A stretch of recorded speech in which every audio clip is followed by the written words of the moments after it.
Olá, família! Sejam todos bem-vindos ao estudo diário das Escrituras. Nós vamos dar continuidade aí ao nosso estudo de 2º Nef, capítulo 3, do versículo 14 até o versículo 25, finalizando esse capítulo aqui, tá bom? Feriado aqui, né? Tem o vizinho com som aí. Espero que não dê muito para atrapalhar a mensagem aí, tá bom? Vamos lá.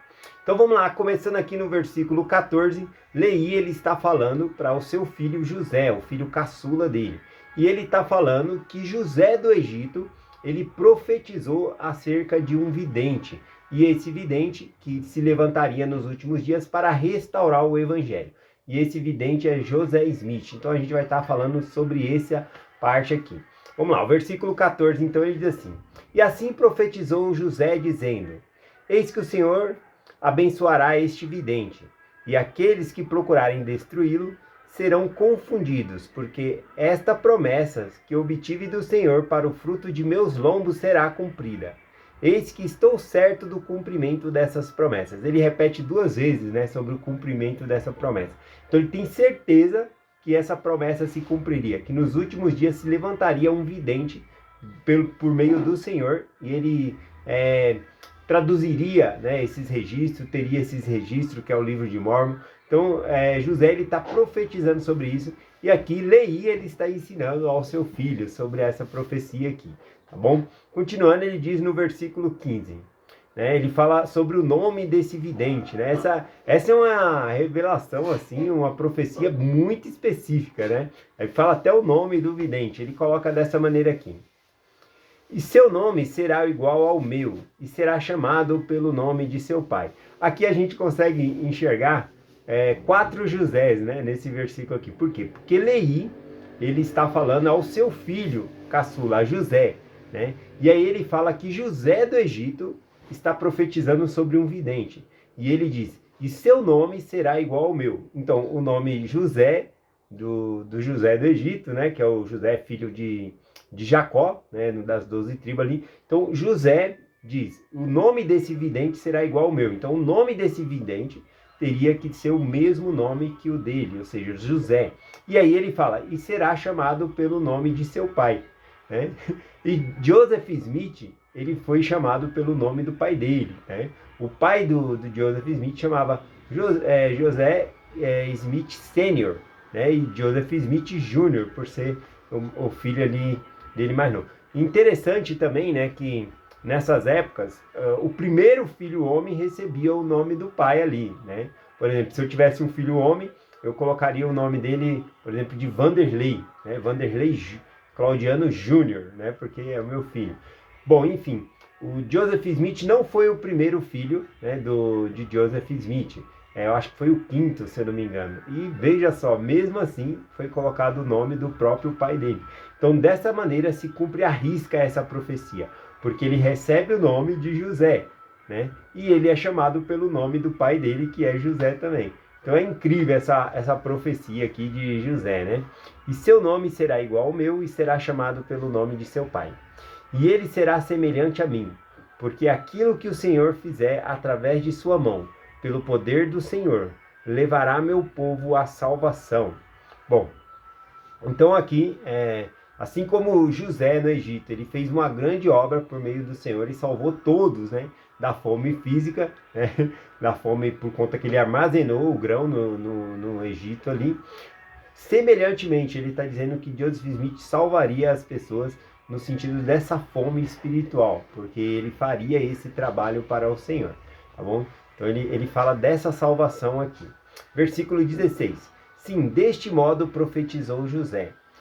Certo estou disso, de como estou certo da promessa de que Moisés, porque o Senhor me disse, preservarei a tua semente para sempre. Aqui é interessante, né, que ele fala também, José, no Egito, ele não profetizou somente de Joseph Smith, ele profetizou também que Deus levantaria um profeta que livraria o povo dele do cativeiro. Aliás, antes de morrer, ele faz um pedido, tá lá em Gênesis 50. Ele faz um pedido que o povo cairia em cativeiro, mas quando eles fossem libertados, que eles deveriam levar os seus ossos juntos, né, para serem sepultados onde seus pais haviam sido sepultados, né, Abraão, Isaac, Jacó. Então ele pede para ser sepultado no mesmo lugar ali, José ele pede, tá bom? Então aqui, essa parte é interessante porque ele fala do cumprimento da profecia que iria acontecer ainda, né? Porque está falando da época de José, que era Moisés libertar o povo do Egito. E assim como essa profecia iria se cumprir, também a profecia nos últimos dias de um vidente ser levantado com esse nome, José, ou seja, Joseph Smith, tá bom? Então ele estava certo. E veja, e a profecia de José se cumpriu literalmente. Nós temos as escrituras sabendo que Moisés foi levantado e libertou o povo do cativeiro do Egito. Então, igualmente também, em nossos dias foi levantado um vidente, um profeta, e ele também executou um trabalho de tradução para que nós possamos entender melhor as escrituras. Continuando aqui, versículo 17. E o Senhor disse: suscitarei um Moisés e dar-lhe-ei poder numa vara, e dar-lhe-ei habilidade para escrever. Contudo, não lhe soltarei a língua para que fale muito, porque não o farei poderoso no falar. Escrever-lhe-ei, porém, a minha lei no dedo da minha própria mão, e prepararei um porta-voz. Bom, então aqui nesse versículo 17, a gente vê várias coisas aqui. Primeiro, né, que ele fez Moisés poderoso na escrita, mas não no falar. Moisés ele tinha uma dificuldade de falar. Não que ele fosse gago ou coisa assim, mas veja que a deficiência de Moisés, talvez até mesmo por conta da cultura, né, ele se afasta dos egípcios, né, durante um tempo ali, fica 40 anos lá em Midian. Então, talvez ele perca essa cultura, a maneira de falar, a comunicação não é tão fluente assim. Então ele tem essa dificuldade. Mas veja que a deficiência dele, o Senhor pegou e preparou um porta-voz. Quando ele volta para fazer esse trabalho, o Senhor prepara um porta-voz que é o irmão dele, Arão. Então ele fala a Arão, e Arão fala a Faraó, fala ao povo, ensina. Então veja, né, que o Senhor provê meios, né? Embora as pessoas tenham dificuldades, eu também tenho, o Senhor provê meios para suprir nossas necessidades, nossas dificuldades, e esses meios podem ser enviar outras pessoas para nos ajudar. Agora, observe que Moisés ele não tinha dificuldade em escrever, mas mesmo assim, mesmo quando nós temos habilidade em algo, nós devemos reconhecer que Deus ele pode melhorar isso, né? E que Deus é superior em todas as coisas. Por exemplo, mesmo Moisés tendo a capacidade boa de escrever, conforme menciona o versículo, o Senhor disse: escreverei, porém, a minha lei pelo dedo de minha própria mão, né? Mesmo Moisés sabendo escrever, tendo uma escrita bem melhor do que falar, a gente observa que o próprio Deus ele escreveu com o seu próprio dedo ali os mandamentos de Deus lá no Monte Sinai. Tá bom? Então, continuando aqui, versículo 18. E o Senhor também me disse: eu suscitarei um para o fruto de teus lombos, e para ele prepararei um porta-voz. Aqui está falando, quando fala do fruto de teus lombos, ele está falando José do Egito falando, né? Então, está falando um descendente seu. E esse descendente é Joseph Smith, a qual ele mencionou acima, né? Que teria o mesmo nome que ele.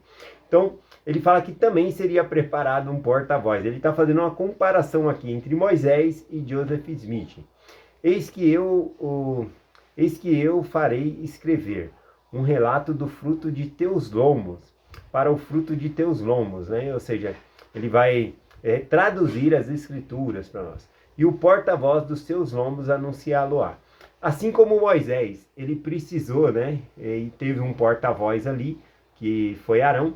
Joseph Smith também teve vários porta-vozes, no sentido de ajudar ele, enquanto ele estava traduzindo o livro de Mórmon, é o que nós chamamos de escrevente, né? Ele ia escrevendo, enquanto Joseph Smith ditava as palavras que ele estava traduzindo do livro, das placas, tinha alguém escrevendo. Esse porta-voz aqui nós conseguimos identificar que foi quem mais fez o trabalho de escrevente ali para Joseph Smith, que foi Oliver Calder, tá bom? Então, assim como Moisés, ele precisou de alguém para ajudá-lo ali, tá bom? Que foi Arão. Joseph Smith também, o Senhor preparou alguém, uma pessoa que o ajudasse nesse trabalho, e essa pessoa foi Oliver Calder, tá bom? Aqui, o versículo 18 que nós lemos também, fala: não farei poderoso Bom, vamos para o versículo 19, que eu já falei aqui essa parte. Versículo 19 diz assim: E as palavras que ele irá escrever serão as palavras que eu, em minha sabedoria, julgar conveniente que cheguem aos frutos de teus lombos. E será como o fruto de teus lombos. Ele clame desde o pó, porque ele conheço a fé. Bom, aqui fala de habilidades diferentes, né? Assim, que um tem uma facilidade em uma coisa, outra em outra, mas ele fala aqui sobre esse registro que vai surgir. Essa parte que fala, né, que Moisés ele tinha dificuldade para falar, Deus precisava de alguém para ajudar ele a escrever. Na verdade, né, Deus ele tinha assim uma deficiência na escrita. A própria esposa dele menciona, né, que ele não podia nem sequer escrever uma carta coerente, né? Então, ele tinha dificuldade na escrita e o Senhor preparou ali Oliver Calder. O que nós podemos aprender, né? Quando eu li esse versículo aqui, eu pude compreender e lembrar de Éter, capítulo 12, versículo 27. Aqui quem está falando, na verdade, é Moroni, e ele está traduzindo ali, né, fazendo um resumo das placas dos Jareditas. Né? Ele está falando do irmão de Jared, e ele vê que as palavras são muito exatas, muito boas, e ele querendo fazer esse resumo, ele falou, nossa, eu não consigo passar em palavras essas coisas que o irmão de Jared viu, essas coisas que ele está compartilhando aqui, e aí ele sentiu essa deficiência. E aí o Senhor pega e lança essa revelação para Moroni, né? Está lá em Éter 12, versículo 27, diz assim: E se os homens vierem a mim, mostrar-lhe-ei sua fraqueza, e dou fraqueza aos homens, a fim de que sejam humildes. E minha graça basta a todos que se humilharem perante mim. Porque caso se humilhem perante mim, e tenham fé em mim, então farei com que as coisas fracas se tornem fortes para eles. Então, fazer com que nossos pontos fracos se tornem fortes. Quando nós buscamos ao Senhor, todos nós temos dificuldades. E se nós buscarmos ao Senhor, Ele vai fazer com que esses pontos fracos se tornem fortes em nossa vida. Tá bom? Continuando aqui, versículo 20. E clamarão desde o pó. Sim, clamarão arrependimento a seus irmãos, até mesmo depois de muitas gerações haverem passado. E acontecerá que o seu clamor será ouvido, sim, de acordo com a simplicidade de suas palavras.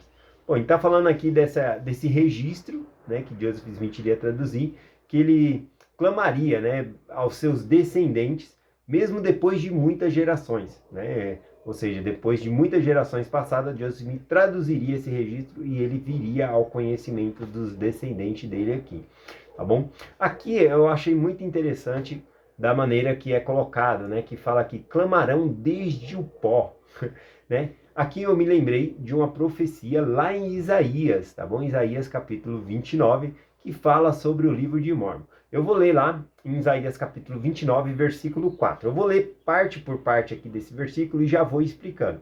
Depois eu leio o versículo de novo na íntegra, para que nós possamos, depois de saber o que significa, ver o conhecimento mais amplo da Escritura. Então Isaías 29, versículo 4, está falando sobre o livro de Mórmon. Ele diz assim: Então será abatida.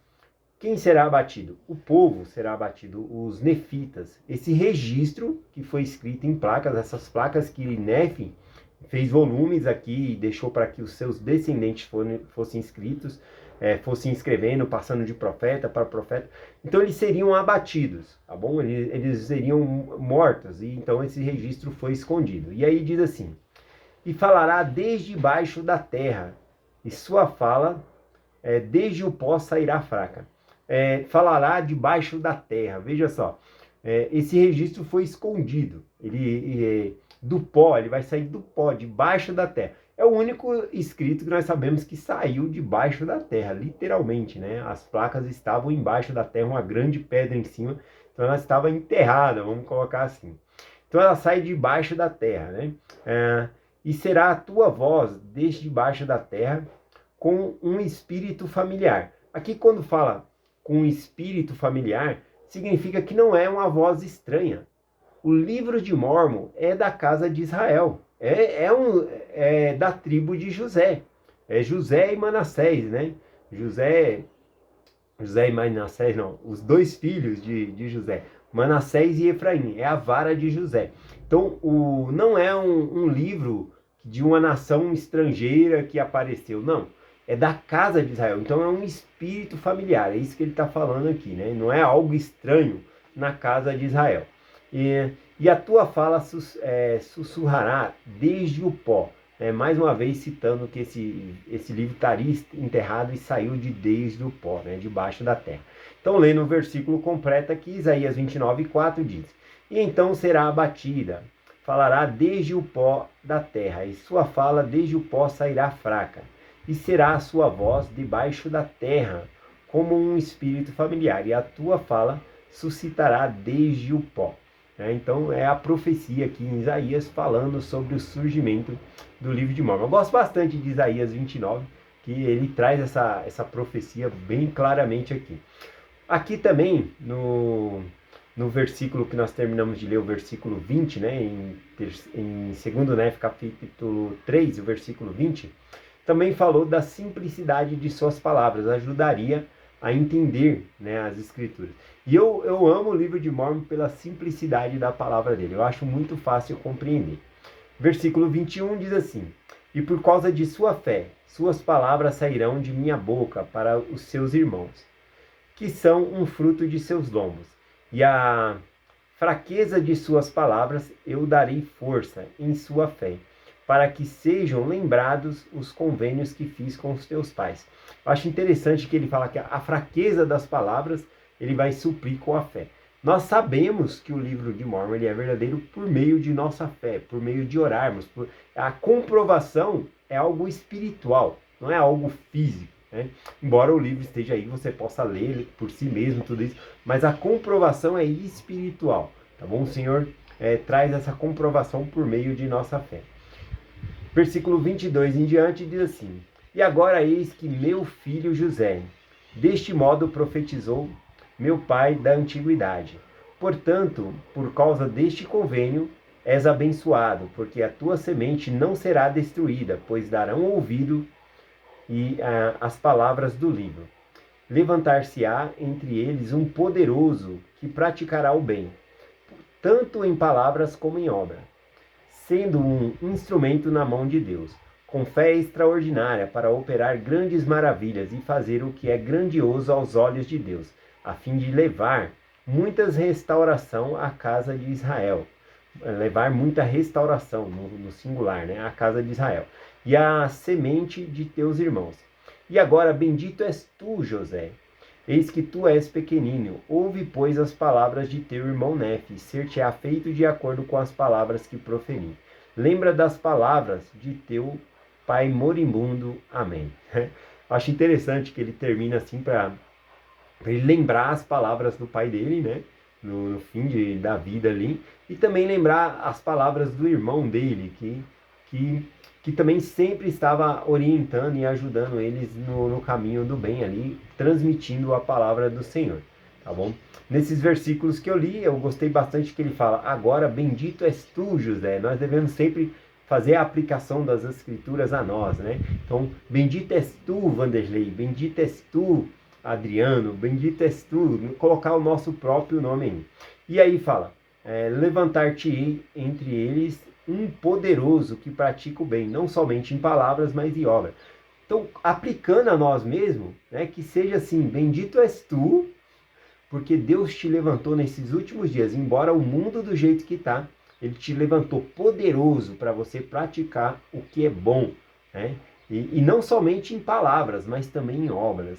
Então termina a mensagem de hoje com esse desafio, que nós possamos ser poderosos na mão do Senhor, para praticar tanto em palavras como em obras as coisas do Senhor. E ouvir essa voz do Senhor: bendito és tu, né, por escolher o que é certo, por fazer o que é certo e participar nessa obra da restauração do Evangelho, compartilhando o Evangelho com outras pessoas. É essa mensagem que eu compartilho com vocês, em nome de Jesus Cristo. Amém. Até amanhã.